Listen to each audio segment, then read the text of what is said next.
What's up, everybody? Welcome to another Fireside Chat with Tawana. I think this is our third or fourth. A lot of Fireside Chats, y'all.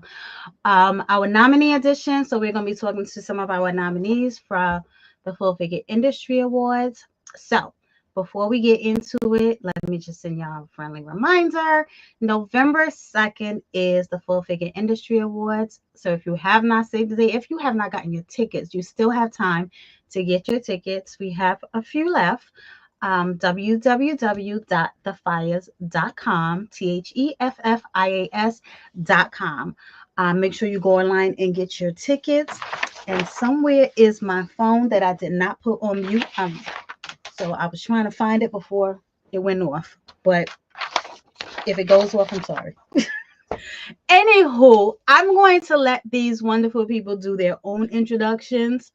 So we're going to start with Tjameika. We'll go to Hollis, we'll go to James, and then we'll go to Tim. Tjameika, tell everybody who you are, what you do, and what category you are nominated in. Good evening. Good evening. I am Tjameika Wilson of Sea Diamonds Cosmetics. I am nominated for Makeup Artist. Yes, second year in a row. So I'm very excited this year. This year is actually my company's 10-year anniversary. I started in 2014. So this is a special year for me. Happy anniversary. Thank you. Hollis, tell everybody who you are and a little bit of what you do, because you do a lot. It's a short live. Hello, y'all. I'm Hollis Choy, and I am an artist. I am a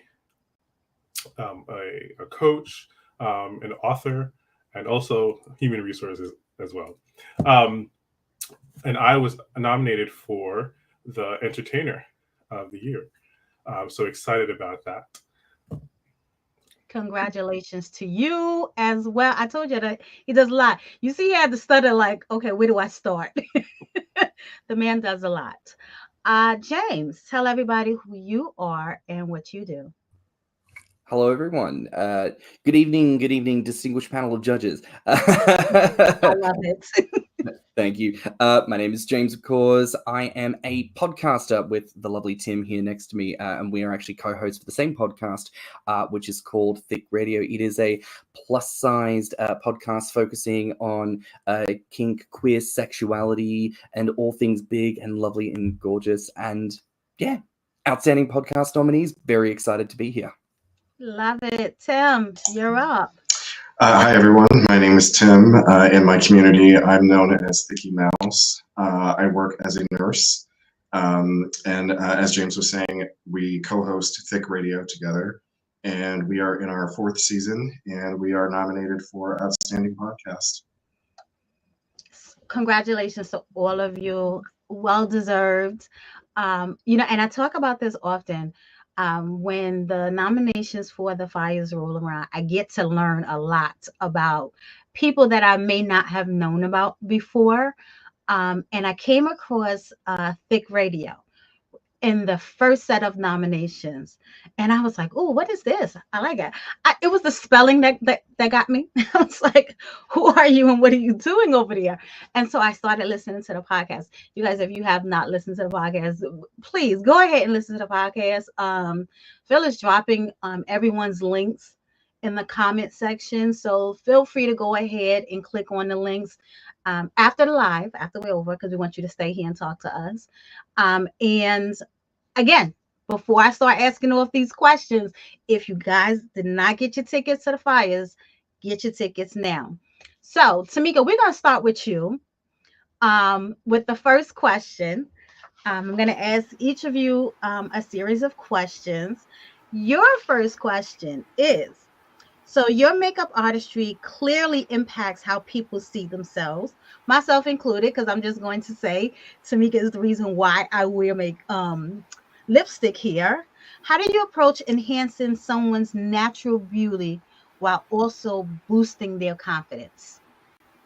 How I start off is really talking to them what they like and don't like. Trying to feel out about them, because most times people are really self-conscious about certain things on their body and face, including most of them, they are so scared of makeup, and they see so many people that look so different and they want to see themselves. So a lot of times I start off really, really light and then we build from there. So if they allow me to be open, I still have that conversation, because what I think is natural, you may not think is natural.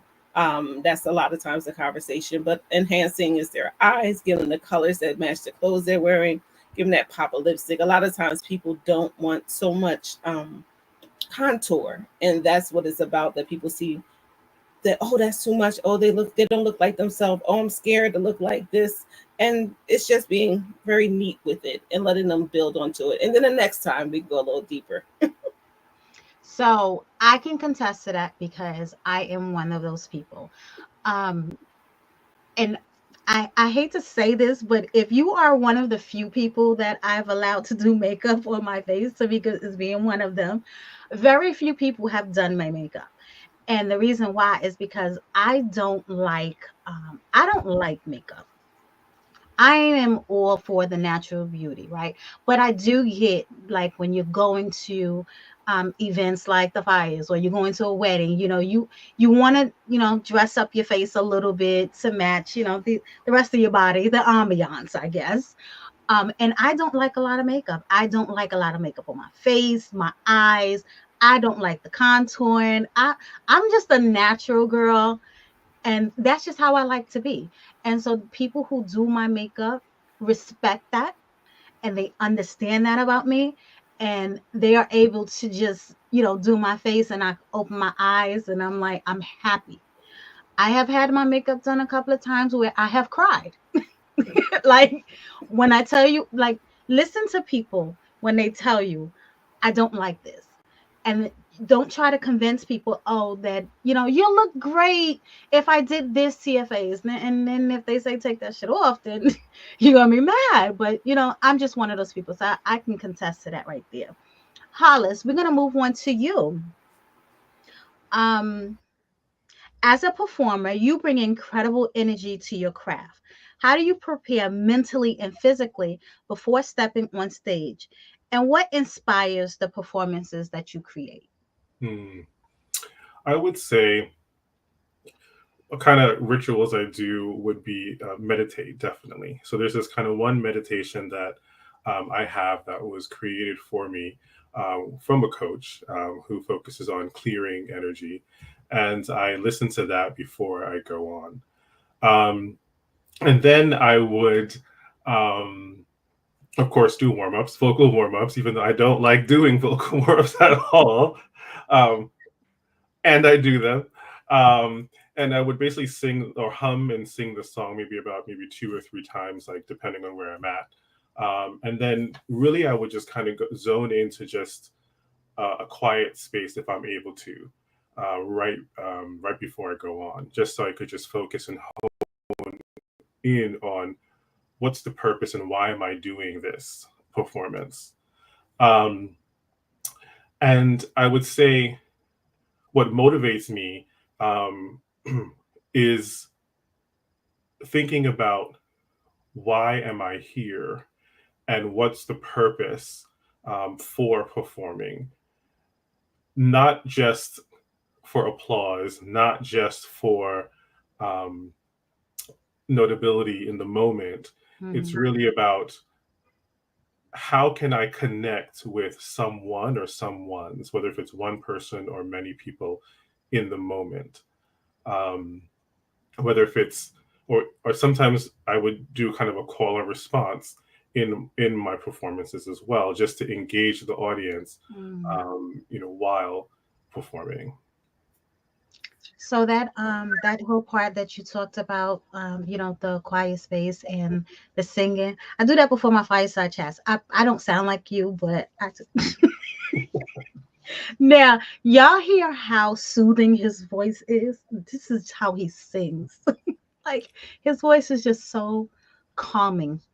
We have to say hi to everybody in the chat, everybody who is joining us, wherever you're joining us from. Hello. If you have any questions for any of our panelists, feel free to drop them below, and I will get to them. Now, we have James and we have Tim, both who are from Thick Thick Radio. So I'm going to ask this question to James. And then Tim, if you want to piggyback off of it, you're welcome to. You don't have to, but I'm going to call you out anyway. So, James, Thick Radio has gained a strong following in the plus size community.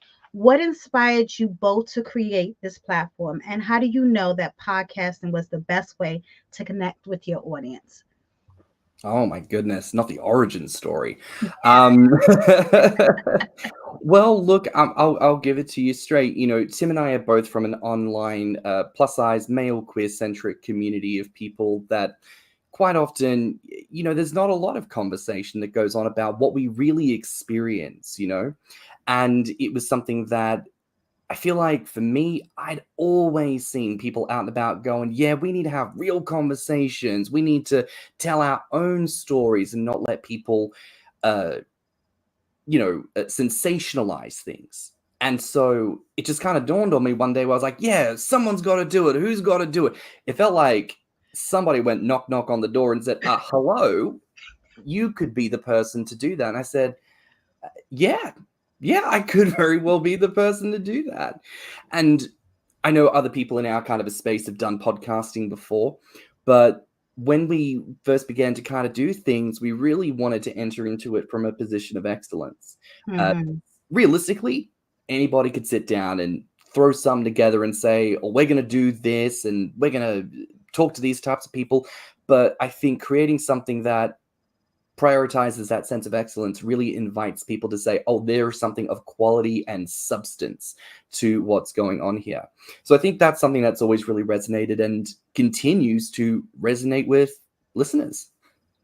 And you have a radio voice too. Thank you so much. Got to put all this talent to use somehow. Tim, do you want to piggyback off that?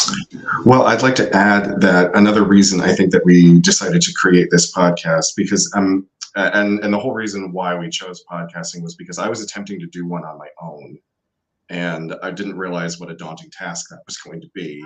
And James had been he'd been doing not a podcast, but he had been doing some live streams on his Instagram page.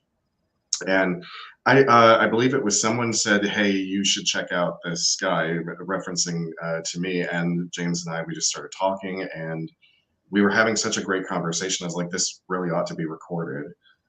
And so that's how the podcast came about. And we wanted something that we could give back to the community and say, like, you know, we wanted to feature people who maybe didn't get a chance to talk that often, or people whose voices kind of get drowned out in the crowd. We wanted to be able to give everyone in our community a chance to express themselves. I love that. Tim, don't go nowhere yet, because this next question is going to be for everybody, and we're going to start with you.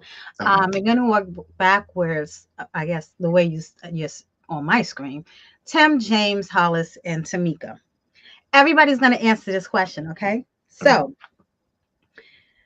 if you had to eat the same meal every day for a month, what would it be? Oh, Brussels sprouts. Interesting. Brussels sprouts. How do you eat your Brussels sprouts? I prefer mine to be sauteed in either olive oil or butter, and then adding balsamic vinaigrette. But then I even like them boiled. I know that's like sacrilege, but like it's probably the most common way that they're prepared as well. So like I've never had it any way that I didn't like it. I think mine, when I've had mine, I think mine have always been broiled. And then I have to have it with like maple syrup and a lot of unhealthy crap. James, how about you? Oh goodness, when you say like when you say food, is it like one food item, or can I turn that into a whole meal? You know what? You can turn it into a whole meal. Go ahead. Okay, because if we're going to do a whole meal, listen, I am an Australian living in the UK, so if we're going to do one meal for an entire month, it's going to be the traditional Sunday roast, which is going to be a Monday through Sunday roast, which means we are going to have chicken done nice and juicy with proper seasoning done on it. And I like to do my chicken with some tarragon, sage, and tahini. I love tahini. That is a fantastic flavor combination with the chili, the paprika, and the lime salt. I'm going to do that with some perfectly done goose fat basted potatoes. I'm going to do that with homemade Yorkshire puddings, which is basically just like a little bread bowl situation. You fill that up with gravy, which will also include Brussels sprouts that get washed proper and then roasted in butter for 30 minutes with salt and pepper. Fantastic. And then, of course, like a little bit of stuffing on the side as well with any kind of trimmings you're thinking about. You know, we got some boiled broccoli there, some carrots and turnip and parsnip, all sorts of things. And, of course, enough gravy to swim in. So that's going to be me for a whole month. So here's a funny thing. So Nefertari, I hope I said your name right. She said you was ready for this question. Here's the funny thing is they did not receive these questions beforehand. They really did not. And so another question, do you ship to the US, James? Because we have some hungry people in the chat now. Ma'am, let me tell you, I am planning, look, when we're going to be in New York for the ceremony, I am going to get the chance to hang around for a little bit longer because I've never been to New York before, and I'm very excited to see it all, live the fantasy for a good week. So, listen, I'm going to be in an Airbnb, and if people want to come around with some groceries, we're going to get to cooking. So, hit me up on Insta, people. Say less, honey. Say less. Hollis. Well, I'm going to hit you up, James, because you put the offer out there. You're going to regret this. So this is for my Trini Passe out there. So a traditional Sunday meal, very similar to what James mentioned on traditional Sunday. So usually it's stewed chicken, macaroni pie, callaloo, plantain, and rice and peas, and maybe salad or coleslaw of some sort. You know, I could literally have that every single day. I could plantain every single day, and definitely macaroni pie. So people might think, if they may say macaroni cheese, this macaroni pie is totally different than your traditional, like your American macaroni and cheese. So that I could totally eat every single day without a problem. Listen, Hollis, I'm gonna need you not throw up the quotes when you say our American macaroni and cheese, okay? I'm just saying. No, I'm saying because every time I say macaroni pie, what is that? I'm like, okay, well, it's this. However, we do this a little bit differently. There's egg, there's all that stuff. So yeah. Gotcha. Like, there's no stovetop cooking for macaroni pie. No, it's all in the oven. No.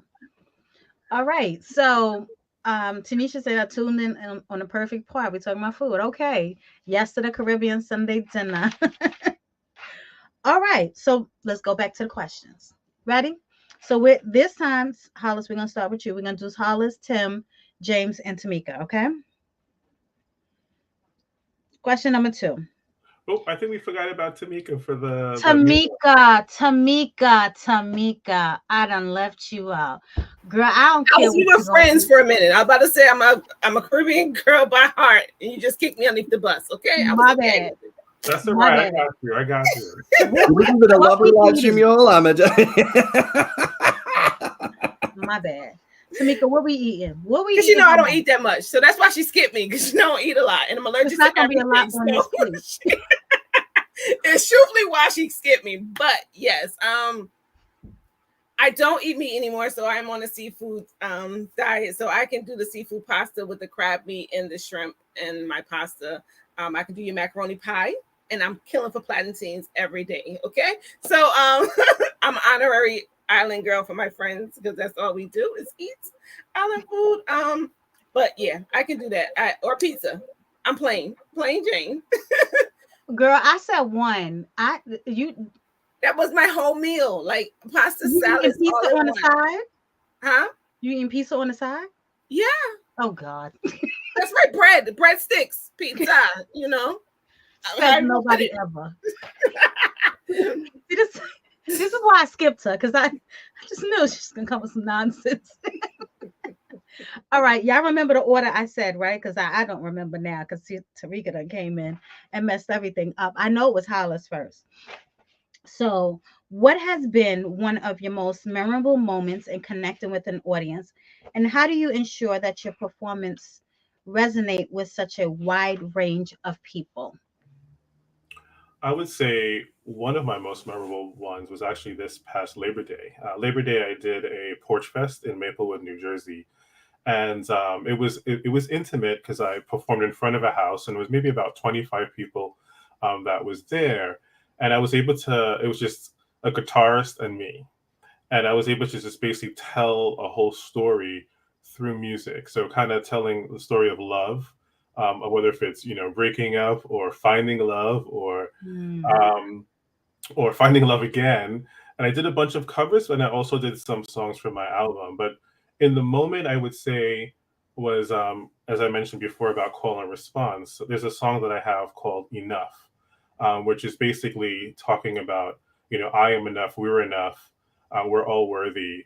And in the moment, I said, you know what, let's just do a call and response. So I had folks say, I am enough, we are enough, and just say it over and over and over again.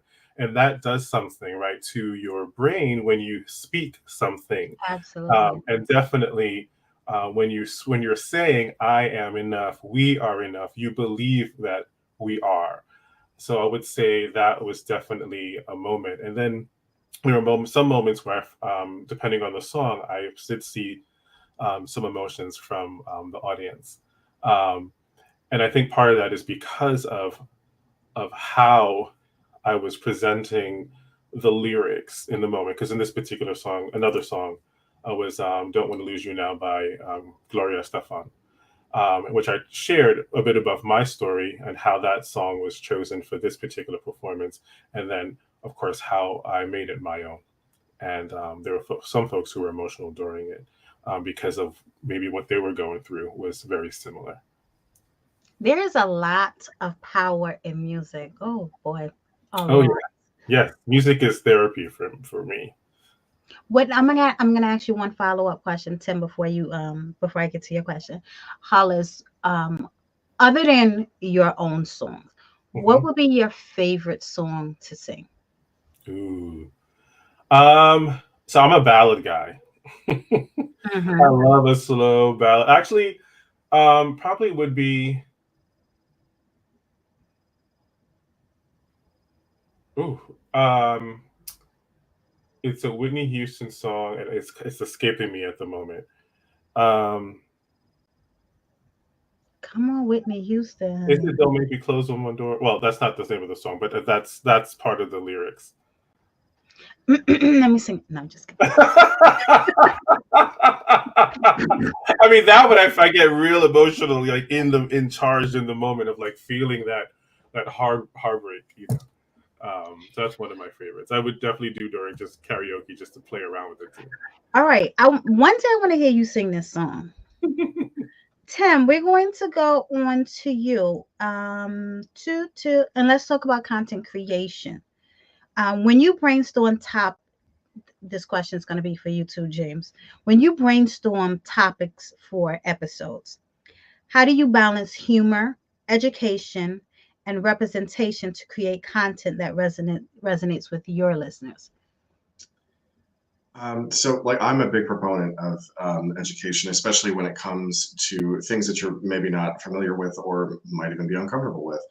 And James has always been a champion for pushing as much representation as we can possibly get, like exhaustively searching.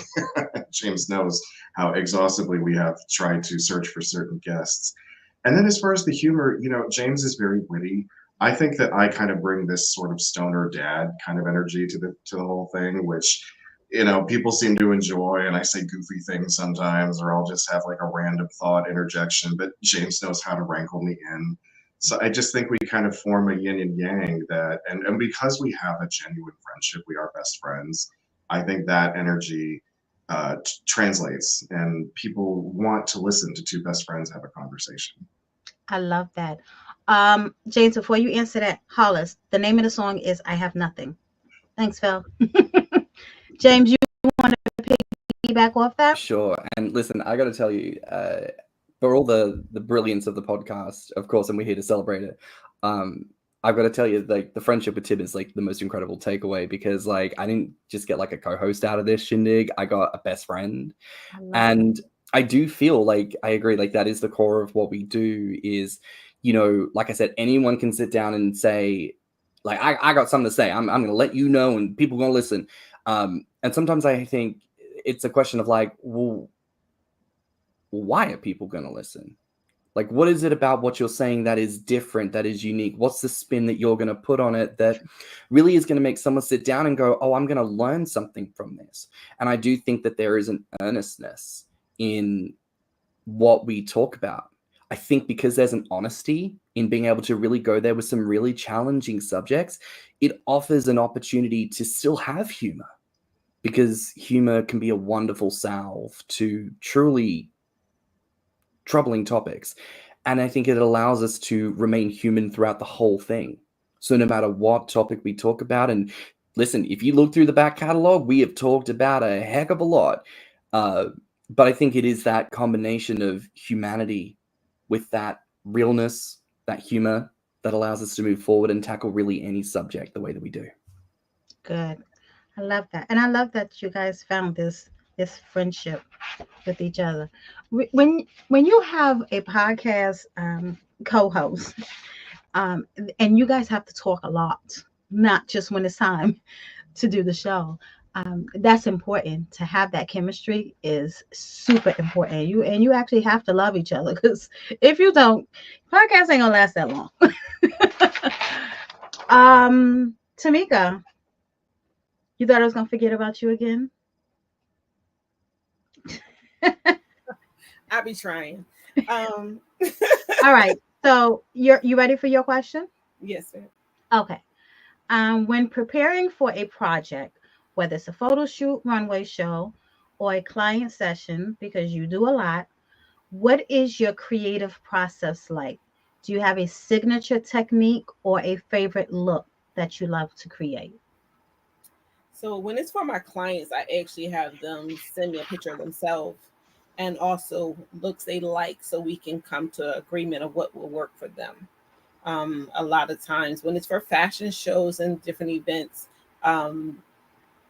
most we hit a natural look. Unless we're doing photo shoots and we're able to go avant-garde or go extra with the looks, I usually come in natural because I want people to be comfortable. And remember, my motto is see the diamond within yourself. If people are not comfortable, they can't give off their best. And they're like, oh, someone's staring at me, I don't look good. So my creative start is to see what they like. If it's something I'm looking on Instagram, on their page, and seeing what they like. Or normally, like I said, my clients will send me a picture that they were happy with. They're not going to get that same look, but their comfortability for it. If they some people say, oh, I want light eyes and a bold lip.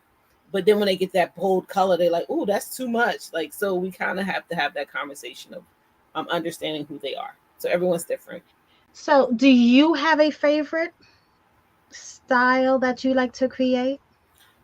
Yes, I love a red lip. I used to be actually not wear red at all. I used to be a dark plum lip girl and, all the browns. But now, since I started my line, I was able to play with so many different colors. So I love a bold lip and just my little chinky eyes because I can't see much of my eyeshadow. So, but I like the glitters. I do. I like to go all out. I like to be different.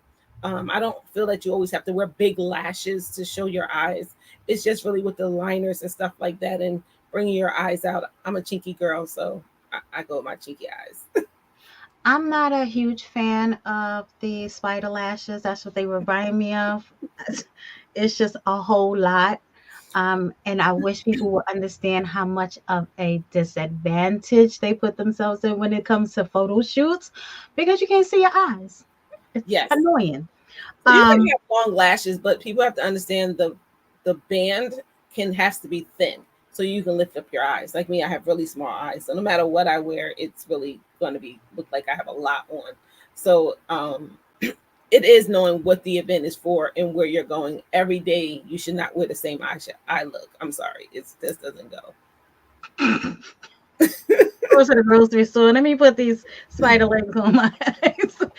I had another question for you. Because you mentioned your line. Go ahead and just shamelessly plug Diamonds Cosmetics before we move on, honey. Oh no, she didn't. Yes, see Diamonds Cosmetics. So for me, it started because I wanted to have the conversation with people, and I wanted people to understand that taking care of everybody else, don't forget about yourself. So see the diamond within yourself. So I was told as a model that I was too short, too thick to be a model. So when I was able to win competitions and show people, everyone's like, oh, I don't wear makeup. And just like you did to me, I don't wear makeup. Well, it's not about the makeup. It's about how you feel when you wear the makeup. Because the first day I got a photo shoot, I was like, oh, that's me. Oh, okay. So it's more about you truly finding that spirit and that golden part of yourself. And that's what makes me happy. Like I had a lady not too long ago was like, thank you. I found myself again. It makes me want to wear makeup. You know, I was like, well, we can teach classes. We can show you a quick 15, 20 minutes so you can feel good. It's not about makeup though, truthfully. True. You're absolutely right. So all right, since you on the mic, here's a question. Okay. Ready? This question, reminder, you guys, this question has nothing to do with anything that you do or anything that you were nominated for, okay? So, who was your childhood celebrity crush?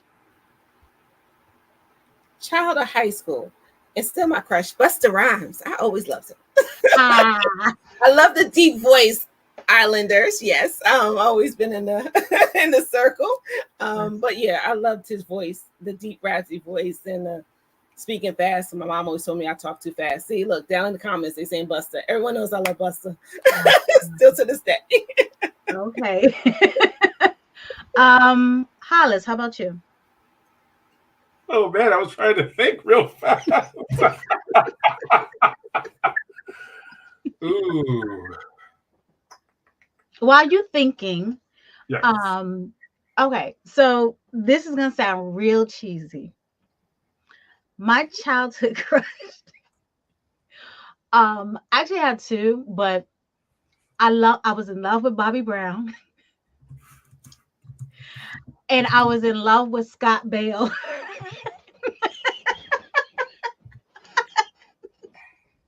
I was. Don't judge me.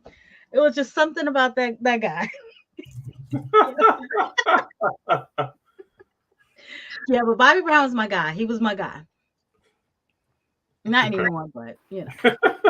I like Ronnie, so you can have Bobby. I like Ronnie back then. I don't want Bobby no more. I don't want him no more. Oh man. I'm good on the Bobby. All right, Hollis. So yeah, I would say crush would be he's is an actor. His name is Kamar De Los Reyes. He was on One Life to Live. Interesting. He was his character's name was Antonio. He kind of had that bad boy energy, but also like was really a family guy with a big heart. I'm gonna have to look up this guy, honey. James, how about you? Well, listen, I'm just gonna come straight out and say it. My first crush was John Goodman. Oh wow. John Goodman. I'll say this here. For me, and I think a lot of people who are like Tim and myself, when we discover our love for men, especially men of a certain size, there's this sort of moment in your youth where you are a little bit like, I don't know why I'm kind of obsessed with this man, because there's a part of you that thinks, well, what, am I just admiring this person? Is it saying like, oh, I want to be a man like this person?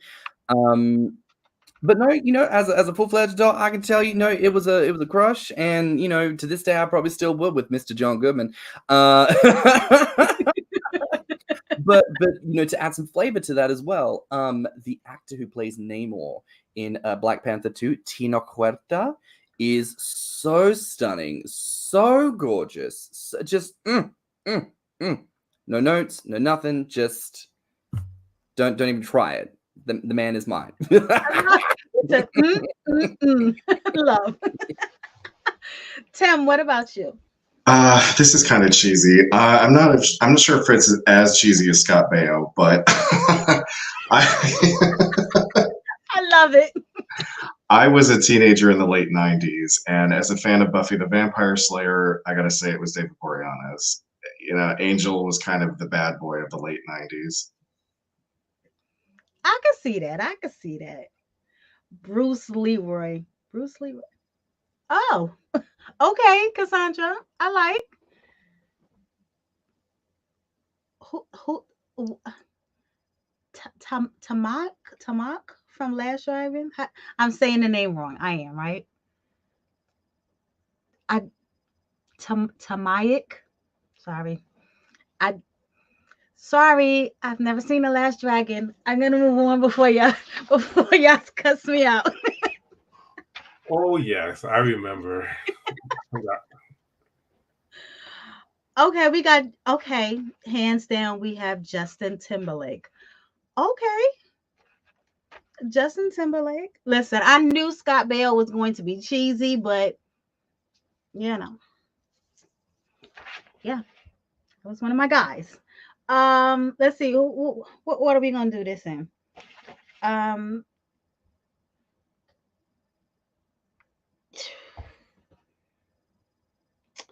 sorry, Tamika, I just because you're at the top of the page. I'm sorry. I'm so sorry. Um, I nominate James, but I'm here. listen, nominations are closed. And speaking of nominations, your question is, you've been nominated for Outstanding Makeup Artist during a time when beauty standards are evolving. How do you think that the makeup industry has shifted in terms of inclusivity, and how does that influence your work? Girl. I don't know if we have now come to inclusivity. Saying the word wrong. There we go. But for me, I think it's great that everyone is playing in makeup, because as a kid, I wore red lipstick to school in 5th grade. Got in trouble for it. But they're starting a little bit too young, I think, for the kids still, that they don't even enjoy their own face and what they look like, and understand that they don't need to wear this makeup every day. But for the grown-ups, we get to play. We get to be somebody different. We get to show up and show out. I love that part. Men now are taking care of their skin more, not even just makeup. They're actually taking care of their skin. They don't think they just wake up and walk outside, that they're moisturizing and doing everything that they're supposed to. So I am glad about that we're evolving, but I think the kids need to pull back. I don't need to wear a full face of makeup in 9th grade with lashes and get my lashes done every week. It makes no sense at this time. So speaking of being inclusive, because I was going to also ask you, do you also do makeup for male models, or just men in general? I do for shoots. I haven't had the opportunity yet to redo or revamp. I love my drag queens. I love the makeup, but I haven't had a chance to work on it. But I'm in the circle, as you know, but I haven't gotten an opportunity. But makeup for photo shoots and things like that, yes, I do men. And clean up their beards, make them look neat, even if they're not even got their good morning shave like they're supposed to. Like, I got a 5 o'clock shadow. We can cover it, make it neat. So that part I have. Well, I will say this in terms of makeup, right? And this is one thing that I have noticed. I have noticed that the more makeup people wear, the more that they are, what's the word? In tune to taking care of their skin. Now, yes. Yes. Now, yes. Before, people just do the slap on makeup. They don't take it off. They sleep in it. They don't they don't know what's good for their skin. They keep breaking out. And only thing I don't like is that, unfortunately, it's a fad that whoever's new coming out, everyone's trying it and not reading and finding out what's good for their skin. And then they break out and they're like, oh, I'm so sensitive to this. You didn't read the products, what's in it, before you put it on your face. Right. Absolutely agree with that. Because I know for me, now I have sensitive skin. I keloid very easily. And so I don't really like to wear makeup. And so I brought up that the whole skincare thing, right? Because models, male and female, what they tend to do is they tend to rely on photographers to say, hey, can you edit these? Instead of taking care of your skin, you want the photographers to just go in and just pop your pimples for you and post edit. And that's not fair. And so this is one of the things that I've noticed, that people are now talking more to estheticians, which I have, because dermatologist was not working for me, because dermatologists just want to give you medicine, this, that, and the other.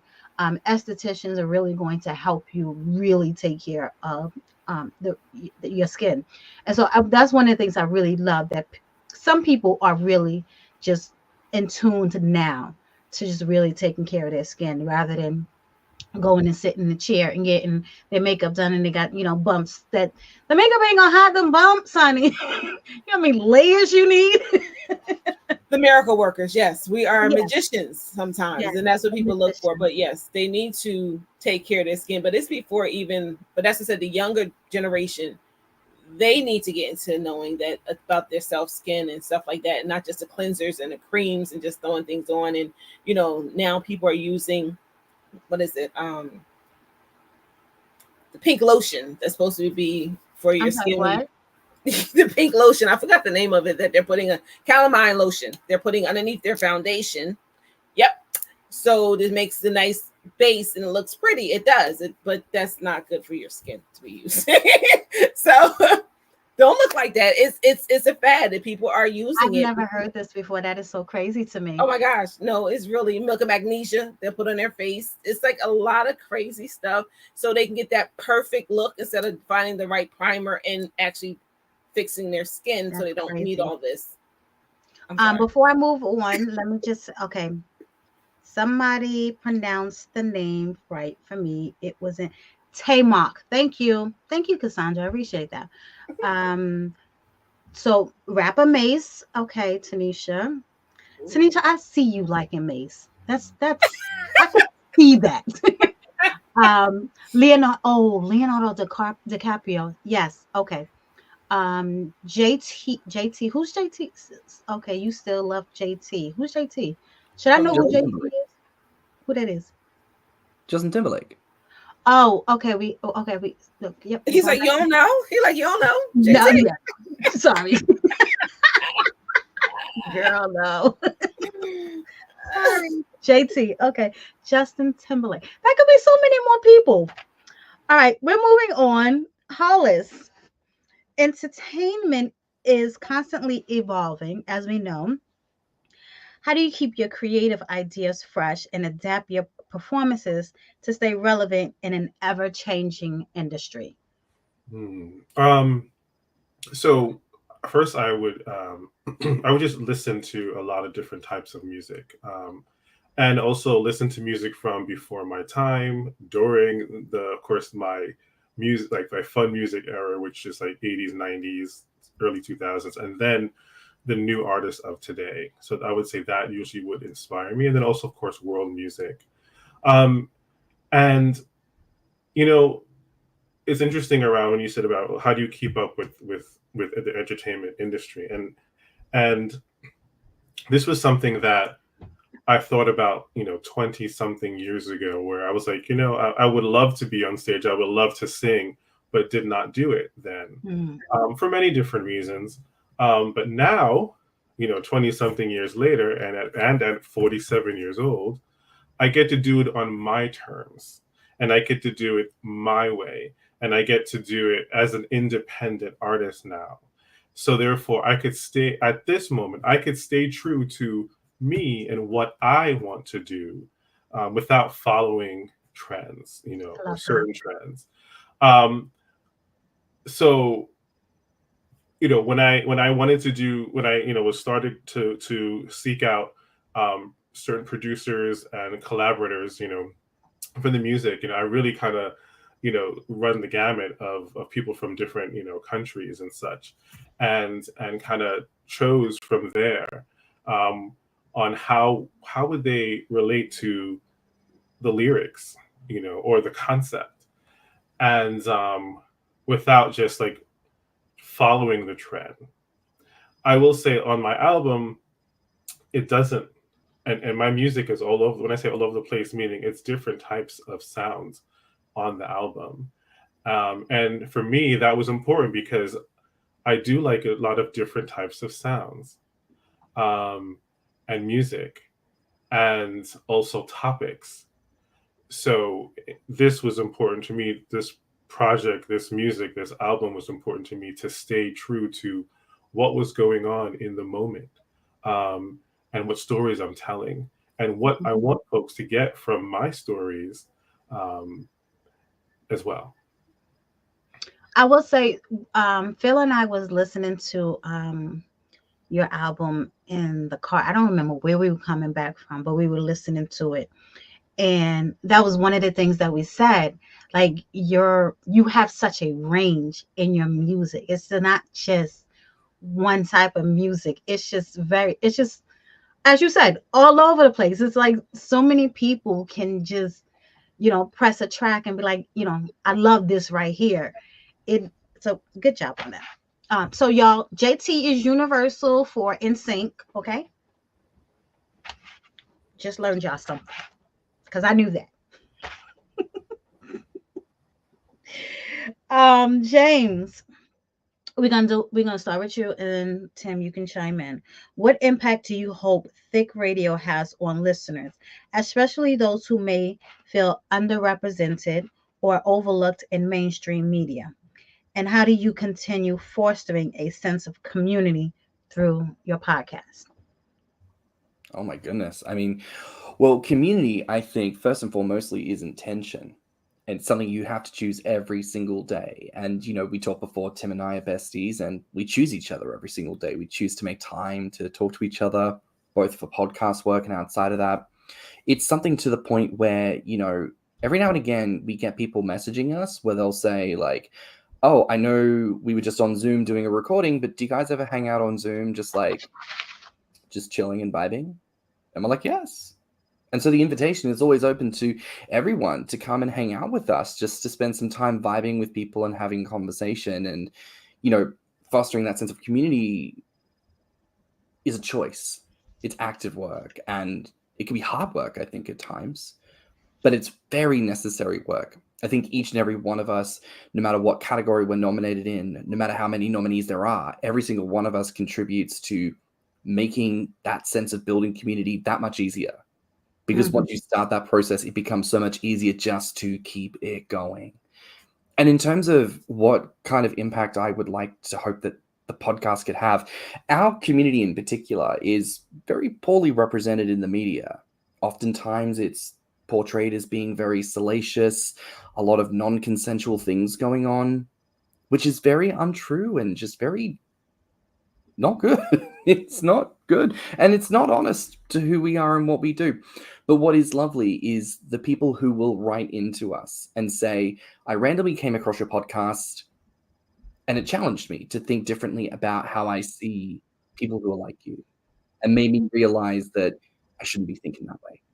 So I'd like to think that our legacy, when all is said and done, is that people are going to look back on it and think there was a lot of really good work that went into truly hoping to make things a bit better for everyone.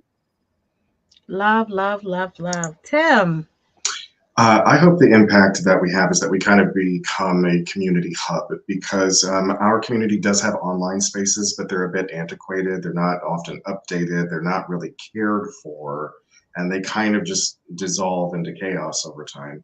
So with the fact that our podcast is offering a voice of positivity and education and outreach, I would really like, that to be something that our community can look at and say, we got something really good here. And, people are using it to connect with each other. People will listen to an episode and then they'll reach out to the guest and, they'll make a new connection. So I'm just glad that it's bringing the community together, because we have a tendency to isolate. Okay. Before we close out, a couple of comments. Cassandra done dragged her daughters into loving NSYNC. Good for you.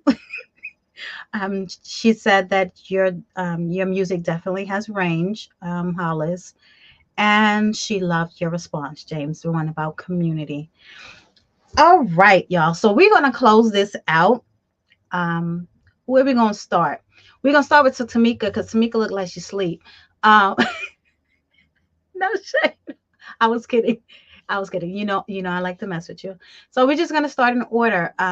Just close this out. Tjameika, Hollis, James, Tim. tell everybody where they can find you, websites and social media.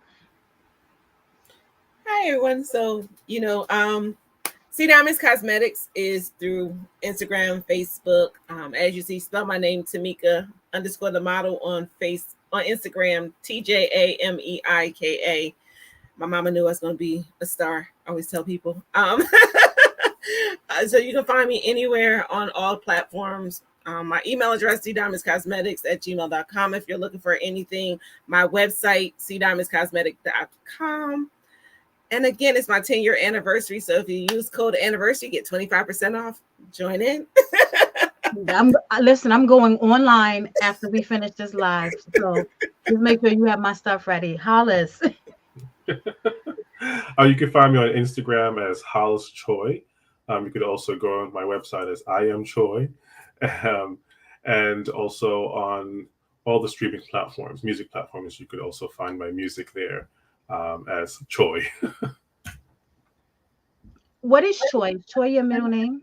Choy is my middle name, yes. And and I chose that as an artist name because I wanted to just stay true to my inner child. And it's also an honor for my grandmother and also my dad. Like they named me Choy as well. Love it. James.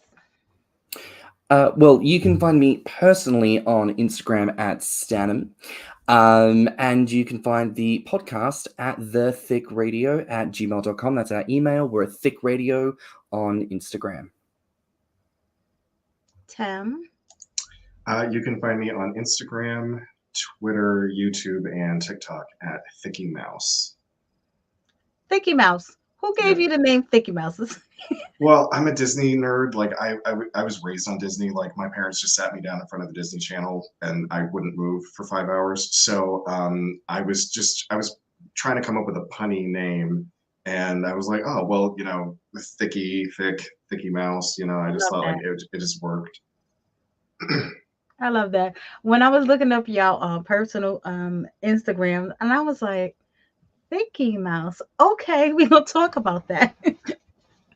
All right, guys, thank you so much for joining us and getting to know our nominees. So, some of our nominees. Again, if you have not gotten your tickets, you can get your tickets www.theffias.com. Get them today. When I tell you they sell out, they sell out. And we will not be adding any more. So if you've already been to the show, you already know it is a formal affair. And we definitely look forward to seeing you. Please, if you do come say hi. I like to meet people. So thank you once again. This has been a blast. I love talking to our nominees. Our next fireside chat. I think we have another one coming out because, there's another one on the 15th. Yeah, because Phil is going to say, well, when is it? Anyway, if you are watching us on YouTube, go ahead and click that subscribe button for us, like and comment. We love to talk to you guys over there too. Again, the Full Figure Industry Awards is November 2nd, 2024 in Queens, New York. Thank you once again, everybody, for joining us, and everybody have a wonderful night. Good night. Night, y'all.